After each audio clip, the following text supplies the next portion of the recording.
Some wild drama as college conference champions are crowned in women's water polo. Plus, Team USA wraps up play in Greece, and we've got National League Week 4 coming in hot. All next on a brand new counterattack.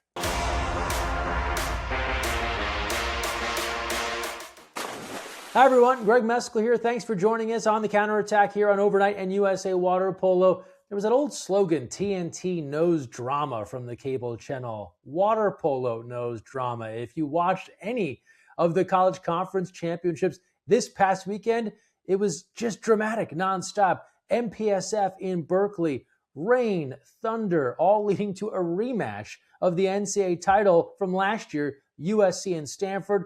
Cardinal rally, they pick up the win, their 5th MPSF crown in the last 6 years. You've got Hawaii for the 3rd straight time, winners of the Big West. How about in the GCC? It was down to Loyola Marymount and Fresno State. Yet again, those two have become the class of that conference over the last few seasons. LMU punching their 2nd straight ticket to the NCAAs.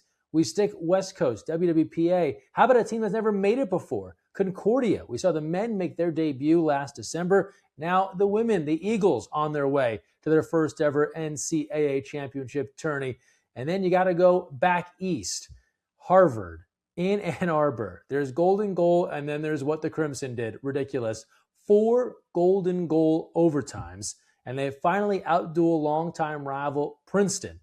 And then, not as dramatic because there wasn't 4 golden goals, but in Poughkeepsie, how about 1 golden goal? Rivals in the MAAC, Wagner and Marist, and it's the Seahawks upending the higher-seeded Red Foxes in the Marist pool to punch another ticket to the NCAA tourney. Just an absolute wild series of events in college conference championships. Let's take a look at some of the big highlights from all those games, all those champs, and then we'll take you right into the NCAA bracket, which dropped this past Monday. Takes a peek. Flynn, oh my. Ridiculous. Catching up high and drills it. And now USC on the break. They've got numbers. It's striker, head up, all alone, one on keeper. Moving in and buries it. Sides coming even now. Advantage over Dalawan. Doesn't matter. She's got 6. 1 minute remaining and may have just put this one to bed. And that is all. Stanford, for the 9th time in program history, MPSF champions. They punched their ticket to the NCAA tourney. It's now Agatha Weston who shoots and scores with authority. Who's got 2 and gets a goal. Immediately, they're all coming out, but they did what they needed to do. Doyle passes up the open shot. Up top, shot sneaks through, and a goal for Aaliyah Burlock, the senior from Canada. But if you're Hawaii, it doesn't end here. You get to keep playing for an NCAA championship in 2 weeks. Final seconds slip off. Hawaii for the 3rd consecutive year. Big West Women's Water Polo champions. Here in the Aquatic Center. It's the Rainbow Wahine and James Robinson that reign supreme yet again in the Big West. Lots to celebrate for that squad. Jumping up and down, getting the selfie sticks out. Everybody about to get wet. Loudest it's been so far at the Fresno State Aquatic Center. Tarantino and LMU on offense. 65 seconds remain, and the answer. Benjamin answers back on the near side. Vanderkook winds it up, 2 to shoot, shoots, and skips it in there! 2 goals for Lauren Vanderkook. Trying to set this up here once again. Steyer is at the top. David shoots and scores! David gets her 2nd goal of the afternoon, and LMU has an 8-6 lead against Fresno State, and Fresno State circles the wagons.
Wide up at Simmons. Skip shot and boom!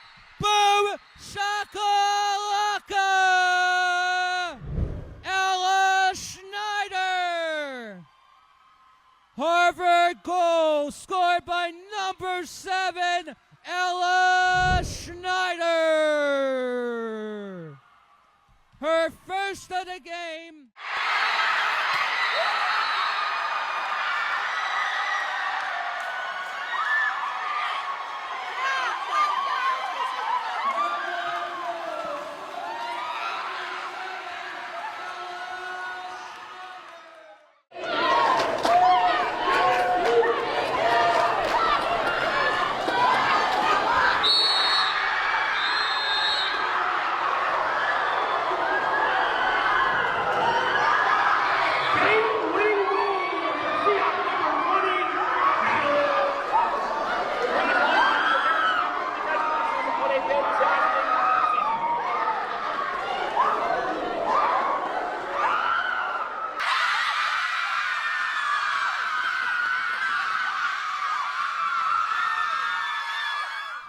And now let's take a look at the NCAA bracket. Remember, those 6 conference champs, they all punched automatic tickets, then 3 at-large. No surprises here. They all come from the MPSF. It's a very similar bracket to last year. Of course, Concordia, the newcomer to the party in La Jolla, but we'll see a lot of repeat guests here at the NCAA Championship. Action starts with that playing around on the 22nd.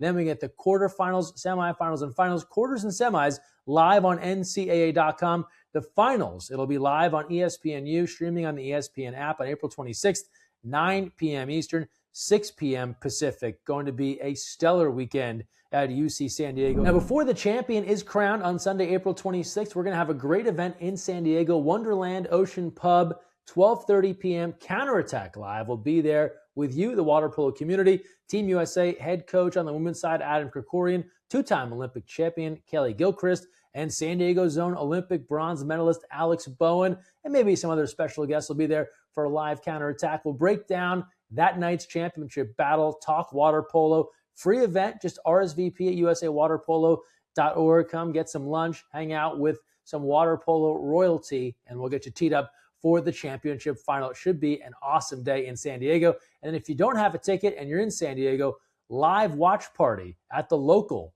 later on that night, 6 p.m. Pacific in San Diego. Again, free event just to go and watch with other water polo fans. Again, stellar day of water polo coming up in San Diego, and just the tip of the iceberg in what is going to be a jam-packed couple of weeks. Speaking of which, while the NCAA champion is crowned in San Diego, a little north we'll have the USA Water Polo Division III national champion crowned. Now, we don't know who's coming out of the SCIAC just yet. Their champions decided later this week will take the first and second place teams from that event, but CWPA determining their Division III teams. Shout out to McAllister and Carthage. Carthage battling back to get to that final. End up coming short to McAllister. Congrats to McAllister, but both get a chance to go to Southern California to compete for a Division III championship. Don't forget that event is live right here on Overnght. Semifinals on April 25th, finals on April 26th. More information once the field is set, coming soon to usawaterpolo.org. And now we switch gears to the USA Water Polo men's national team, who wrapped up play in Greece this past weekend at the Division I qualification tourney. 8 stellar squads in Greece to compete. Only 5 could earn a spot to the World Cup finals in Sydney. Unfortunately, Team USA not in the mix there. It was a tough go for the squad, as in early pool play, they had an opportunity to advance into the top 4. That would have automatically punched their ticket. But again, going up against some really talented teams, Croatia, Italy, Spain, Team USA falls against all 3 of those teams. They then drop down to the 5th through 8th place bracket. And for those of you familiar with the Olympic Games, it wasn't as straightforward. It was essentially a second round-robin tourney. So it wasn't as if they could advance through a semifinal and then get into a 5th place game. They had to tally up the rankings after those 3 games of group play again in the 5th through 8th place. Team USA came out inspired. They defeated Serbia to pick up their first win in that first game, 5th through 8th. Then they had to deal with Croatia again. We saw how talented they were earlier in group play. Came up short there and then lost a nail-biter to the Netherlands to wrap up play in Greece. And so no World Cup final this summer for Team USA, but a host of other competition on the way. They're going to host common trainings and friendly exhibition matches in California, SoCal, and NorCal coming up in June and July. We'll have more information on that soon at usawaterpolo.org. One silver lining, the continued excellent play of Ryder Dodd. He was recognized at the tourney in Greece as the best young player in the tournament, and the sky continues to be the limit for the Catino Award finalist out of UCLA. More great things to come for Ryder Dodd and Team USA as they try to build towards LA 28. From Alexandropoli, Greece to Stockton, California, it was the Pacific Cup. This has become one of the premier college men's water polo off-season tourneys. They do it right there in Stockton in the midst of all the national league competition, even more competition for college squads gearing up for next year. And Team USA, they were represented as well, a youth national team age-eligible squad taking part, and they found their way to 5th place in the tourney in the final. Fordham, they've been on the rise. We know how well they've played over the last couple of years. Brian Bacharach's squad making it to the championship where they take on San Jose State. Take a look at some of the highlights via Overnght. From Koich. Toth. Oh, the magic bullet. Shoot for Fordham. Slips an entry pass in. Provenziani attacking. Crosses it. Oh, big ball fake. Nothing.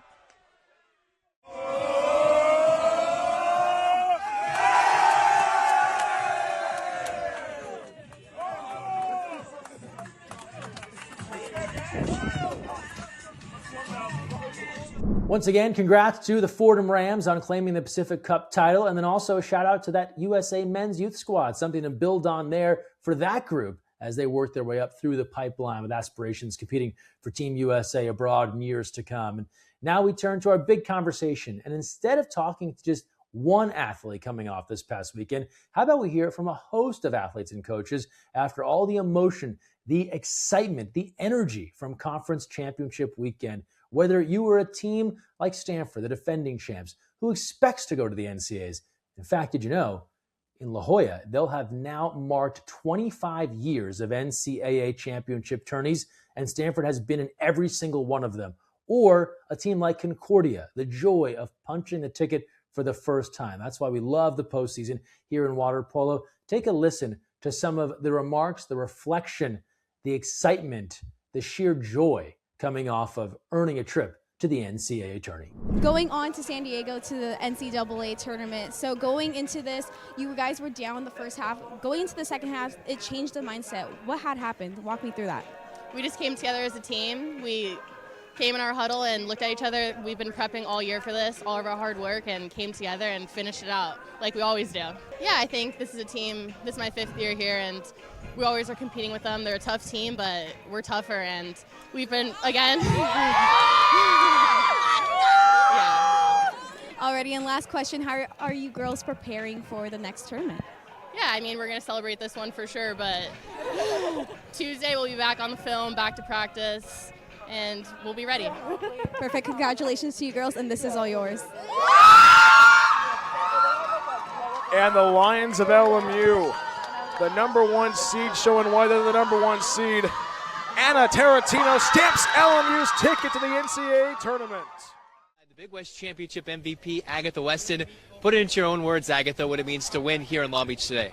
Oh, it's just so special. This team's worked so hard, and we just have so much fun every time we play. And I think we really pulled out a team effort today, which makes the win even sweeter. And yeah, it's so much fun to be part of this group. And go Bows.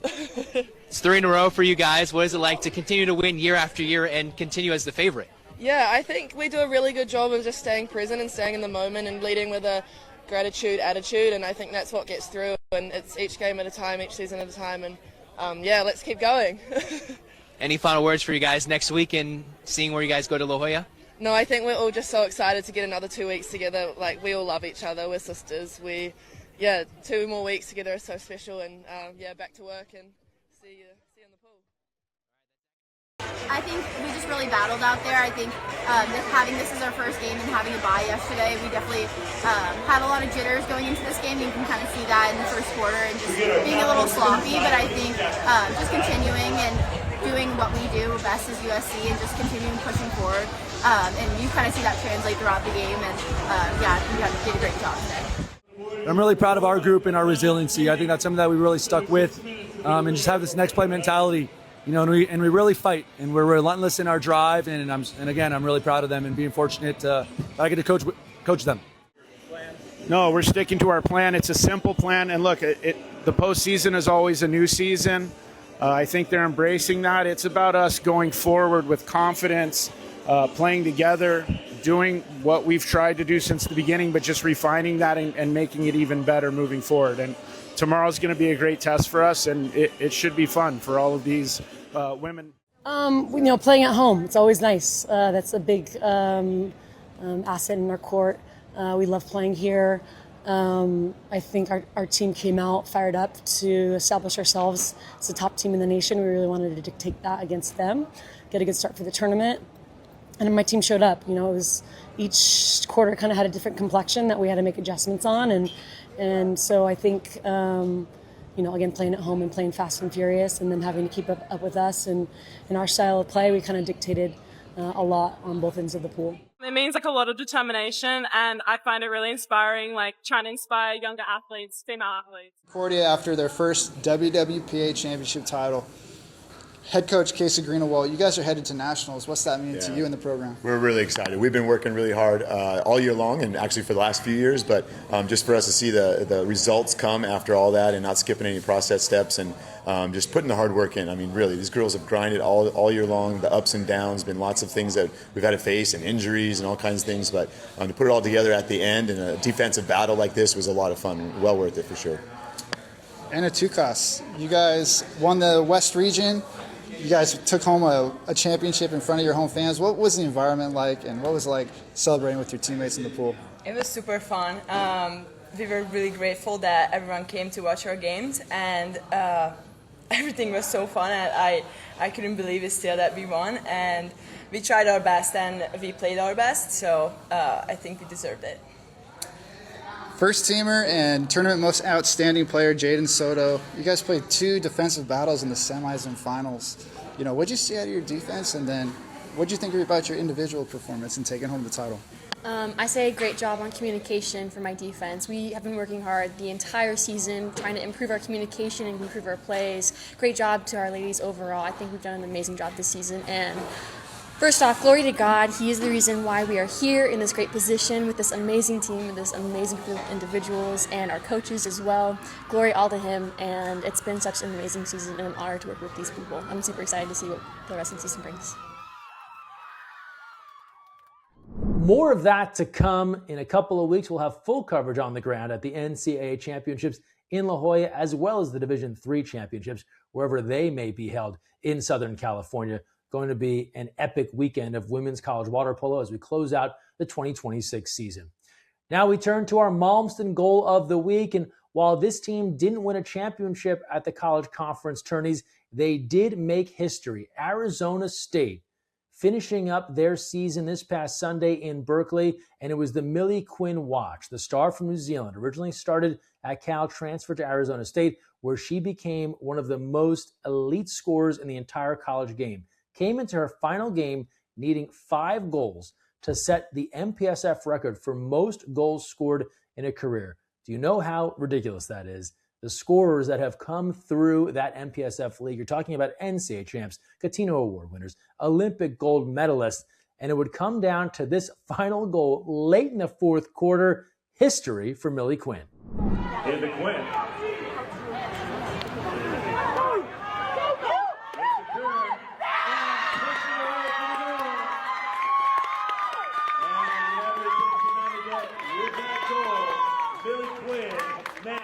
No better choice there for our Malmston goal of the week. Congrats to Millie and Arizona State. What a career. 295 goals. That is going to be a tough one to beat for who's ever coming next year in the MPSF. Now let's look ahead to the National League. Believe it or not, we're at the end of the road here. The National League regular season winding down this weekend with SoCal and NorCal action. NorCal back on tap, this time at UC Davis. SoCal, 3 great venues. Servite, UC Irvine, Santa Margarita Catholic High School. All the action live right here on Overnght. All the stats available on 6/8 Sports. And it is the last chance to jockey for position ahead of the National League Championship coming up May 1, 2, 3 in Southern California. As we've talked about, that semifinal round happening at Servite High School on May 2nd. That championship happening May 3rd at Willett. Also the WPBQ, the Water Polo Barbecue, a great fan environment getting ready at Servite High School on May 2nd. That's in a couple of weeks, though. So laser in now on the National League coming up this weekend. Regular season finale. Check out the schedule, usawaterpolo.org. Get out to a pool if you can. Free admission. Watch live right here on Overnght. And let's find out who is going to secure first place in the regular season and set themselves up quite nicely, Open Division and 18U, for the National League Championship. And now we turn to our upcoming schedule. What's on tap? You know the deal. It's NCAA Championship time in San Diego and then Division III Championship time in Southern California. Make sure you don't miss those events. Watch live streaming on NCAA.com, ESPNU, Overnght. You've got National League Week 4 action coming up this week. SoCal and NorCal. It's the end of the regular season. We're gearing up for the championship, the National League Championship, May 1, 2, 3. The second, WPBQ, the Water Polo Barbecue at Servite High School. Then the championship on the 3rd at Willett. It's going to be another great way to crown a National League champion. And don't forget about that prize money. John Weeman, Holos Law Group, putting up $25K. That is going to be awarded to the top 3 teams. The top team, of course, will get the most. That is at stake in that open division at the National League Championship. So much good water polo. We hope you're there with us for all of it, in person or watching live right here, streaming, which it's going to be flat out fantastic. That's going to do it for this week's show. Thanks so much for joining us. And don't forget, when you're on the counterattack, look weak side.